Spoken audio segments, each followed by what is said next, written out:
It's getting harder and harder now to know if you guys are actually beginners anymore. We're not finished the Hal Leonard book #1, which has us reading just in the first position and only in the keys of C and G. So there I could say if you followed along in that track and you're doing the reading, we could say that you're still a beginner in that sense, although you're getting to be an advanced beginner as you approach the end of that book. In terms of some of the theory we've done and the scale ideas, we're probably getting well beyond. I'm probably stuck a little bit in pentatonic. I was going to do another step up on that today, but instead I want to touch on the scale tone 7 chords now. This definitely could be considered well beyond beginner.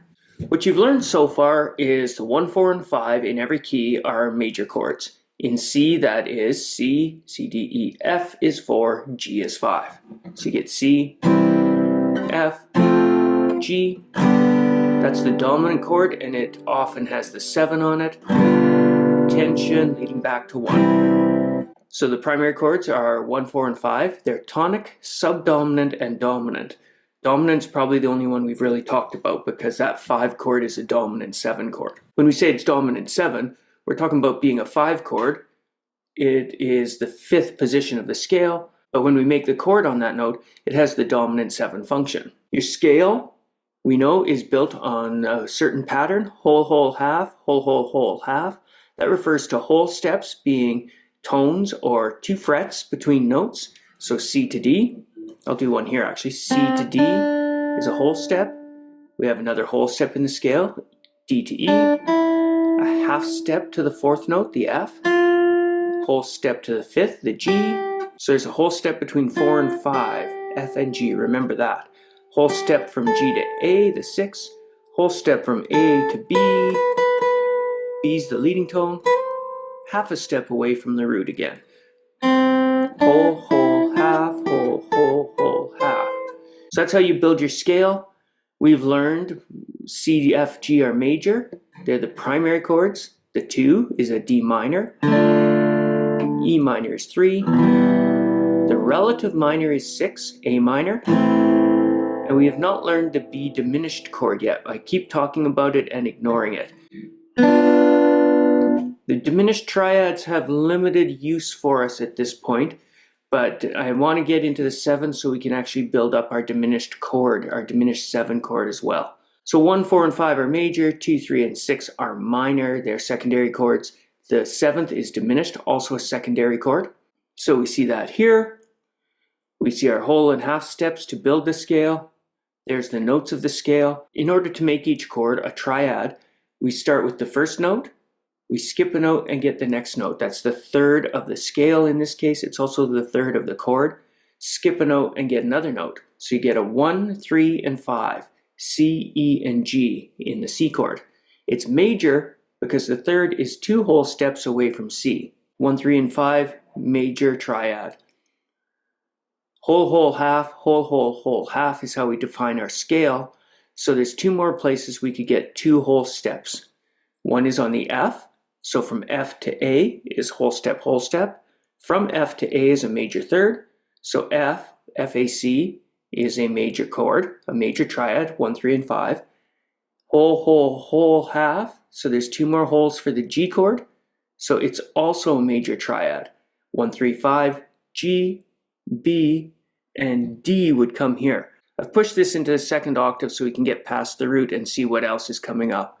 So after the B, you'd hit a C, and then the 2 again, the D, or a 9 if you want to count all the way into that octave. So it's the same location as that. So those are your triads. C major, D minor, E minor, F major, G major. I always show you G7 because you know it. A minor. B diminished is a triad. It's got a lot of tension on it. And it's the leading tone note. It also has a leading tone function pushing you onto that last C. So those are your triads. We've done those in many keys. In G, it would be G major, 2 is A minor, 3 is B minor, 4 is C, 5 is D or D7, 6 is E minor. The F sharp in that key would be a diminished chord. You notice it looks exactly like I'm playing a D7. The 3 notes of the diminished chord are the upper three notes of the 5 dominant 7 chord.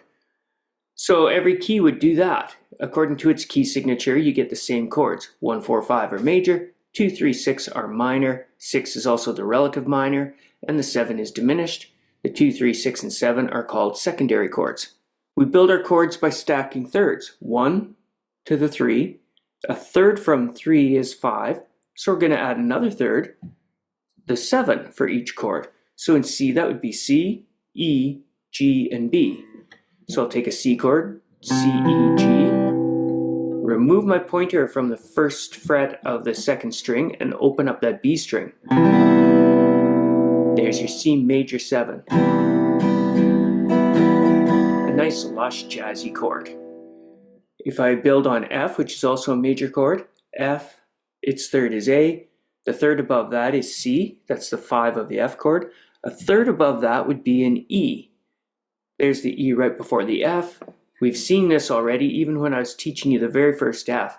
Just for simplicity's sake, we could play this diagonal line, F, A, C, and leave this top string open, E. So we have an F major 7. So C was a major triad. With a 7, it's a major 7. That's supposed to be a big M, major 7 on the C chord, 1, 3, 5, and 7. F, a major triad, also has a 1, 3, 5, 7. It's also a major 7. So C is major 7. Without the C note, we have an open B. F is major 7. Without this F note lying down on the first string, we have an open E, the 7th note. D is a minor chord. We have a step and a half, not 2 whole steps, but a step and a half to its third. That's what makes it minor. Then the 5 of that chord is A, and then a step and a half to the C. So the D chord in this key has a minor third, a step and a half to the F, and then from the A to the C is another minor third. It's got a whole and a half step in there, so we put a C in that chord. So we put a C in that chord and get a D minor 7. We have a 1, the D, a step and a half to F makes that a minor third. The A is the 5th, a step and a half to the C makes that a minor 7th note. The interval is a minor 7 compared to D. The chord is also minor 7. So D minor with a C in it is D minor 7. E minor obviously has the same thing. Its third is a step and a half away. It encountered the half step here. Then its 5th is B.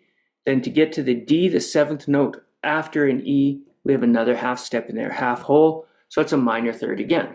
So we have E minor, E, G, and B in that chord. One way to get a D in there is to remove this E note on the 4th string, open up that string for an open D. There's a minor 7. You know this one already from the Green Day song and other songs that use this chord. Here's an E minor, and it's got a D on the 2nd string, so that's an E minor 7 as well. Major 7, minor 7, minor 7, major 7. A is also a minor chord. It's got the whole and half step for its third. That's the minor third. Then from there, up from C to the 5th of that chord is E, half step and whole step again in that interval from E to the 7 of A. The 7 of A is a minor 7 because it had that half step in it. So you take an A minor for this key, insert its 7, the G note. You can do it with your pinky on the high G, or pull this A out of the 3rd string and have an open A string. And you've got your minor 7. So we've got C major 7, D minor 7, E minor 7, F major 7, A minor 7, and our 7th note in the key is B. We've already noticed it's a diminished chord. It's got a step and a half from B to D, its third. Then a step and a half from D to F. That makes it a flatted 5. We often say flat 5 in pop music. It's a diminished 5th. So B with its minor third, the D, and another minor third to the F, and we get the diminished 5th on that triad. Its 7 is another minor 7. You might wonder why, because you see the 5th note of the B chord is F, and that's 2 whole steps away from A. So we've been saying a step and a half from the 5 to the 7 is a minor 7. This time I'm saying 2 whole steps is a minor 7, but that's because the F is already a diminished or flat 5. It's already lower than it should have been in a normal chord. So we got a flatted 3rd, a flatted 5th, and a flatted 7 to make this chord. So it's a minor 7 with a flat 5. That's one of its names. So B minor 7 flat 5. Also known as B half diminished. That's what this line is. So that's a B chord with D's, A's, and F's. There's your half diminished sound. Until you're learning jazz songs, you're not going to use that chord very much. That's why we've been skipping them all. I will draw it and show it to you though. So C major 7, the 2 chord D minor 7. I'll do a different E minor 7, the 3 chord this time. F major 7. A minor 7, I'll use the pinky this time. And the B half diminished 7, or B minor 7 flat 5, leads back to C's. So I've been skipping the G. You already know how to play G7.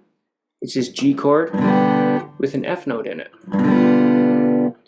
But there's a little issue here.